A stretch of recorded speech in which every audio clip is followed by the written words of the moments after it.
Salut tout le monde, c'est Ange25 pour une nouvelle vidéo. Alors aujourd'hui, je vais vous parler des jeux Switch. Donc les jeux Switch dont je vais vous parler ne sont pas des exclusivités. Vous pourrez les trouver sur d'autres plateformes, minimum une autre sur plateforme. Donc n'hésitez pas à liker, à vous abonner et à mettre la petite cloche si vous avez apprécié cette vidéo.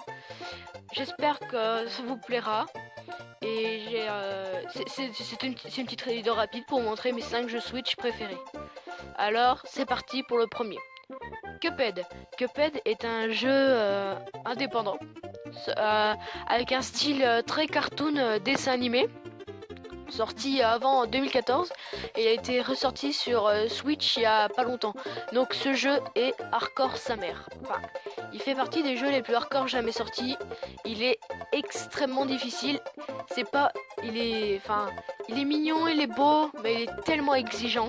Je conseille pas pour les joueurs qui n'aiment pas le die and retry. Par contre, pour les joueurs qui aiment bien ça, c'est un jeu avec des graphismes absolument magnifiques, une bande son extraordinaire, reprenant les trucs des années 1940.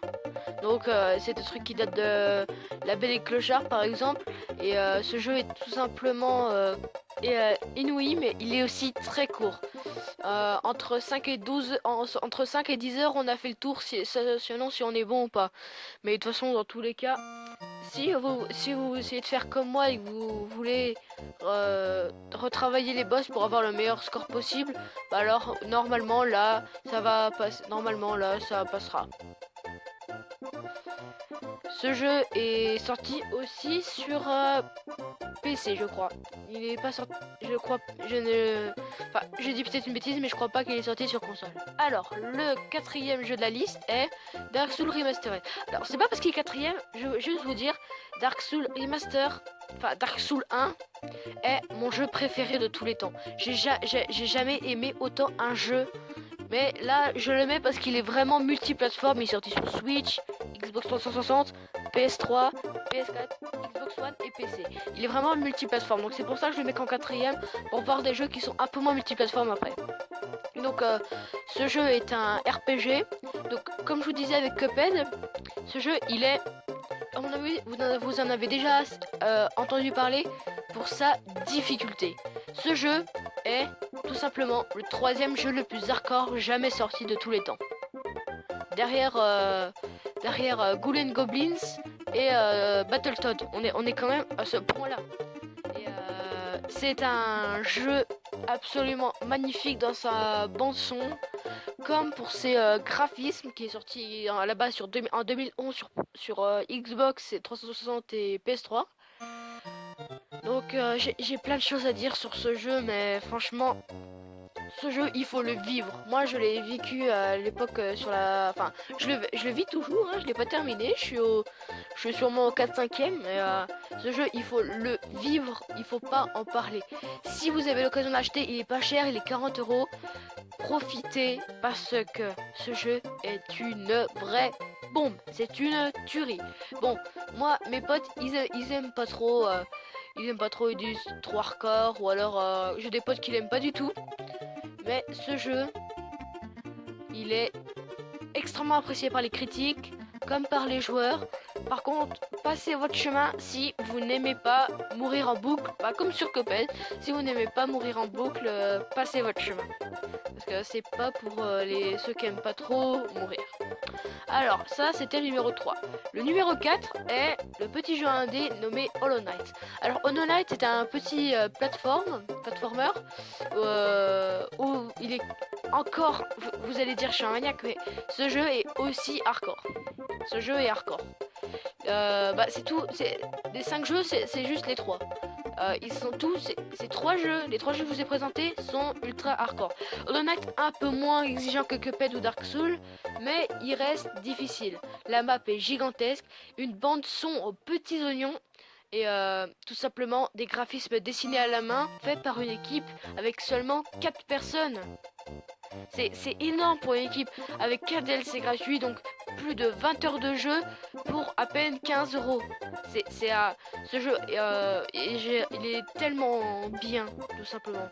Tellement bien, il y a tellement de choses à dire sur lui. Avec des PNJ, des boss et des ennemis tous super mémoraux. Et, il est, le monstre, le monde est extrêmement vaste. Et chaque ennemi, on doit mémoriser, enfin chaque boss ou ennemi d'élite, on doit mémoriser leur pattern pour essayer de les battre après. Voilà, essayer de battre plus de 30 boss comme c'est marqué. C'est tout simplement magnifique. Ce jeu. Sinon, je vous conseille d'aller voir le test en carton de Saven sur le même sujet. Je sais plus c'est numéro combien, mais en tout cas, Saven, c'est trop bien. Regardez, il fait des vidéos mieux que moi. Vous pourrez trouver votre bonheur. Et donc, comme vous voyez, il est très exigeant, très technique. Le joueur n'est absolument pas pris par la main, mais il est tellement satisfaisant. Parce qu'on peut améliorer notre aiguillon, parce qu'on est dans un monde d'insectes. Il faut bien gérer notre âme. Il faut bien utiliser à profit notre capacité qu'on a eue. Et voilà. Si vous avez le temps, achetez-le, 15 euros, c'est pas cher. Le deuxième jeu est Ark Survival Evolved. Donc Ark, c'est un jeu très connu. Surtout le Survival Evolved, c'est le premier. Donc Ark Survival Evolved, on est sur une île. Et on a sur une île pleine de dinosaures. Donc le jeu est assez exigeant. Regarde, sur une île pleine de dinosaures où on peut les tame, c'est-à-dire les apprivoiser. On peut tout simplement, ce jeu, je vous invite à le faire parce que il est très bien. Il est beau, bon, d'accord, je vais pas vous mentir et faire une fausse voix. Sur Switch, je dis pas qu'il est moche, mais il est un peu moins beau. Il est un peu moins beau que sur les autres versions. Parce que la Switch a moins de capacité. Mais ce jeu reste quand même très beau sur Switch. Malgré il y a quelques bugs visuels ou un peu de clipping. Mais si vous avez le temps, franchement. Bon, il est assez cher, c'est 60 euros. C'est un peu comme les jeux Switch AAA. C'est tout simplement, je vous le conseille parce que il y a de l'exploration, on peut apprivoiser des dinosaures et après les sceller. Ce jeu est assez, enfin c'est un Minecraft mais pas en bloc quoi. On doit survivre, et ce jeu est très complet. On doit tuer pour chasser, on doit boire. On doit faire attention à ne pas s'endormir. On doit créer un petit abri. Et on peut apprivoiser plein de dinosaures. On commence avec une petite lance et après on peut aller jusqu'au pistolet mitrailleur en passant par les revolvers ou les trucs comme ça pour obtenir de la viande ou de la peau. Et comme vous le voyez dessus, on peut faire tout ce qu'on veut sur Ark parce que juste notre imagination, c'est notre seule limite. Parce que ce jeu il est magnifique. Voilà, je l'ai déjà dit, mais ce jeu il est bien. Et pour l'instant, j'ai eu la Switch depuis pas longtemps. Et en 3 jours, j'y ai passé 10 heures tellement je l'ai apprécié. Ce jeu est absolument exceptionnel. Passez-y dessus. Bon, de préférence sur PS4 ou Xbox pour vraiment apprécier la qualité haute définition. Mais sur Switch, ça passe. Sur Switch, ça passe. Et en plus, on peut jouer pas chez soi. C'est ça l'avantage de la Switch. Donc, si vous avez le temps, passez sur ce jeu parce que il est absolument phénoménal. Tout simplement inouï. Je vous le jure. Alors, et le dernier jeu sera Overwatch. Donc Overwatch, je pense, pas besoin de le présenter, hein. Sur le coup, je pense pas besoin de le présenter parce que c'est l'un des FPS compétitifs les plus joués, le FPS compétitif le plus joué de 2018.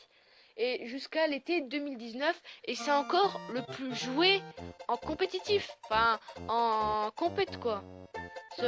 Il est sorti il y a pas longtemps sur Overwatch, il est sorti il y a pas longtemps sur Switch, si je dis pas de bêtises, ouais.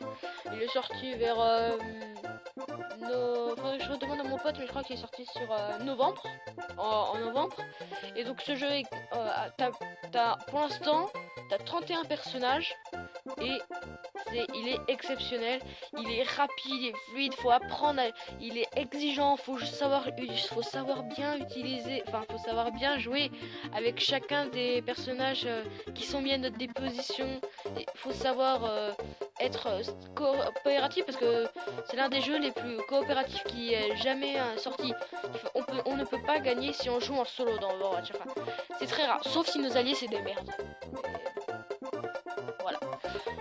Ce jeu, comme je l'ai dit, il est très bien, il est très appréciable. Enfin, à l'œil, il est un peu sous-coté sur Switch. Enfin, sur sa version Switch à 12,6 sur jeuxvideo.com.